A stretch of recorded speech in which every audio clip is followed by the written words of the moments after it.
So you can't be lean, strong, and natural. I disagree with that. Well, we're going to find out today, actually. We're going to talk about this in the form of an Ask Jeff question. This is coming from Timothy Dubnik 44. Jeff, I watched your video on good, fast, or cheap when it comes to nutrition, and it was super helpful. Would you say the same thing applies in the case of lean, strong, and natural? You can only be two, but you can't be all three. Well, first of all, to go back to what he was talking about with the nutrition, there was a video I made talking about good, fast, and cheap, and you can only have two of the three. In other words, if you want to have good food, then you can only get one of the other two options. You could either make it fast by, let's say what I do, ordering out at the catering department in large quantities, but it's not going to be cheap. Or it could be cheap and good, but it's not going to be fast because you're going to have to prepare all that food for yourself. So you only get two of those choices ever. But is it the same scenario when we're talking about being lean, strong, and natural? It's not the same scenario here, guys, because I believe all three of these can be achieved at the same time. Just like I said. Just like you said. You're always right, Jesse. You're always man. right. But if you add a fourth element into this, then I believe it's not achievable. Okay, what's and that would be fast. Okay. If you want all three of those things and you want them fast, then no, it's not in the cards. However, if you're willing to allow the time, Jesse, as you have, then of course you can have all three. But let's talk about you as a perfect example here. Okay. All right. You certainly have built your strength up. Yeah, for sure. You've gotten yourself to a 515? 515 deadlift. 515-pound deadlift. Good to go. Thank you. Now, you've got yourself here also looking pretty damn lean. Yeah. Now, I'm going to question the lighting there. It looks a little bit, a little favorable. I think my abs look good in any lighting. It looks like you're on the set of Tron, for crying out loud. I don't know what that's about. But meanwhile, you haven't had to sacrifice your leanness to any appreciable degree in the pursuit of that strength. No. Right? And certainly natural. I don't think anybody's going to argue that Jesse's not natural. Although there are some people out there if you can believe that. that claim that. It must make you feel good.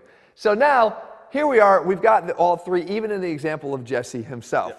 However, I do think that you're going to have to sacrifice time in order to do that. Well, think about how long it took me to get there. Right. So Jesse, we've showcased here. It's been like a 5-year journey, although there's been starts and stops. Yes. Jesse losing interest or picking up interest, but he's been on a pretty consistent flow here now for probably, the last year or so? Yeah, it's a year and a half maybe. So if you're willing to put in that time, then I think these are all achievable. However, we do know that if you wanted to, let's say, pursue strength and maximum strength, there's a lot of research out there that gaining more body fat is going to allow you to start to experience more of those strength levels. Okay. Interestingly and ironically, through increased lean body mass that comes with those increases in body fat levels. But if we look back at your scenario again, I have to question maybe the desire to pursue that road at the expense of leanness in this case. Right. Because you're looking at, what are you weighing, 155? About 155, yeah. So this is about a 3.3 times body weight deadlift. 3.3 times body weight deadlift.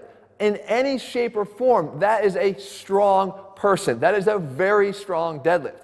And though Jesse could potentially max out even further, it's an indication, like, what if he was willing to let go of his 8-pack? Yeah, I started putting on some body fat. Right. Could he do more? I'm sure he could. But to what end? Is that important to you?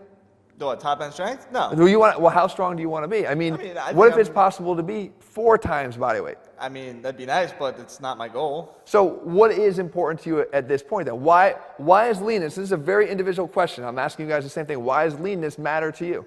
I like looking good and I like feeling good because at my body fat level, I still feel really, really good. All right, and your body fat level is currently at what, like 10%? I'd say about 10 to 11%, yeah. Okay, so I am going to qualify this because I think that it's very important. Whenever you talk about body fat levels, it is very subjective, right? What you see. My eyes see what I see. For example, when I look at this picture of Arnold at 6'2", my eye likes what I see. In other words, that was the physique that when I was a kid, I wanted to sort of build towards.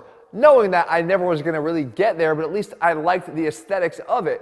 I can compare that to a 6'2" Jim Carrey here, and it just doesn't do the same thing for me. I don't want to look like that, though I recognize that some people out there might be perfectly fine with that and not put in the extra work it would take to get to the level of Arnold. Or you could say that, look, Arnold obviously was clearly not natural, so I could take a different example, just a stock photo of somebody who is obviously on the leaner side and say, that is something more preferential to me than, say, somebody who still works out but is carrying a higher level of body fat. again, your preferences might be different than mine. However, I believe that when you're looking to sort of round out the package, if you could appreciate high levels of strength, not necessarily maximum levels of strength, and still have a certain aesthetic that you desire, is that not a better scenario?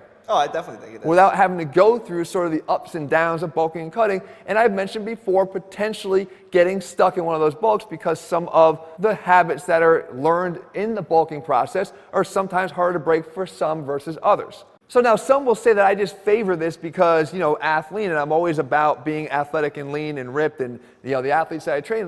Guys, it's a different scenario when we're talking about athletics and athletes. Right. And, it's all over the map, quite frankly, because it depends on even the athlete you're trying to define.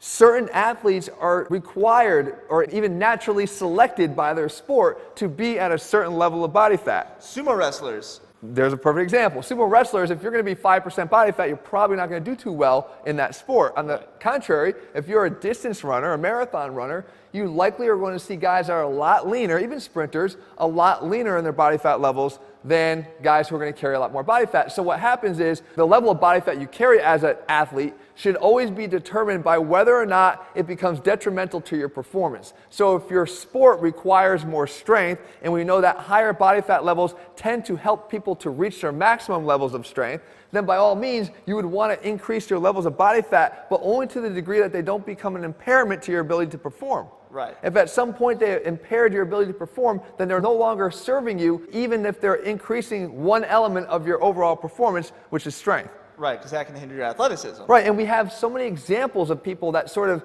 do things at all different levels of body fat. Right. You take DK Metcalf, excelling at an incredibly lean body fat level, or you've got guys that are heavier that are just as effective. The same thing can be said about baseball. I saw all kinds of body fat levels. Jose Reyes, who was with me for 3 seasons with the New York Mets and stayed healthy for all 3 seasons, did so at a high single-digit body fat percentage every single year, very steady, and he performed at the highest level that he possibly could. What about a guy like Bartolo Colon? Well, there's your exception. You got a guy like Bartolo Colon who was dominating at his position, or even a David Wells who's a heavy guy who was dominating his position, and they certainly weren't the prototypical lean athlete. Right. So you can't really define, when you're around athletes and you're training them like I do, you don't really find a prototypical body fat for an athlete or one that's required. You just know that based on the position they play or the sport that they play, there tends to be a certain guideline for where they should be in to perform at that level without sacrificing some of the other elements. Right. Right. Now, when we come back, though, to your scenario here, where you're talking about the ability of strength that you've been able to achieve, my biggest argument is, before you start jumping to the fast route, thinking that increasing your body fat levels is what's important here in order to experience these better strength gains, I'm not even talking about max strength gains, but improved strength gains, stick with where you're at right now and actually put in the work. Yeah. Because you never had to sacrifice your abs in this process. No, I never increased my body fat percentage from where it is,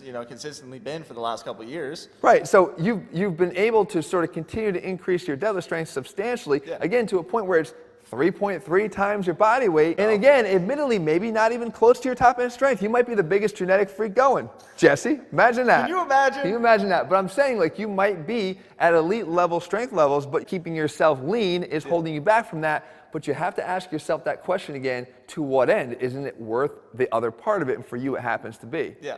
Can you possibly be lean, strong, and natural? My answer is very clearly, yes, you can, as long as you're willing to take that time factor out of the equation, maximize your capabilities and your capacity within the comfortable level of body fat that you are, and then sort of forgo potentially some of the maximum levels of output in terms of strength because you're more pleased with the total picture. Right. And again, never sacrificing your natural status in the first place, because that's something I think that we always preach here is incredibly important. And speaking of important, guys, if you're looking for a video that's going to help you to get lean, if that is what you desire, the No BS Way to Get Lean is one of the most helpful videos that you will find here on YouTube to do exactly that. Guys, if you're looking for a step-by-step plan, you can head to ATHLEAN-X.com and also click subscribe, turn on your notifications so you never miss a new video when we put one out. All right, guys, see you soon.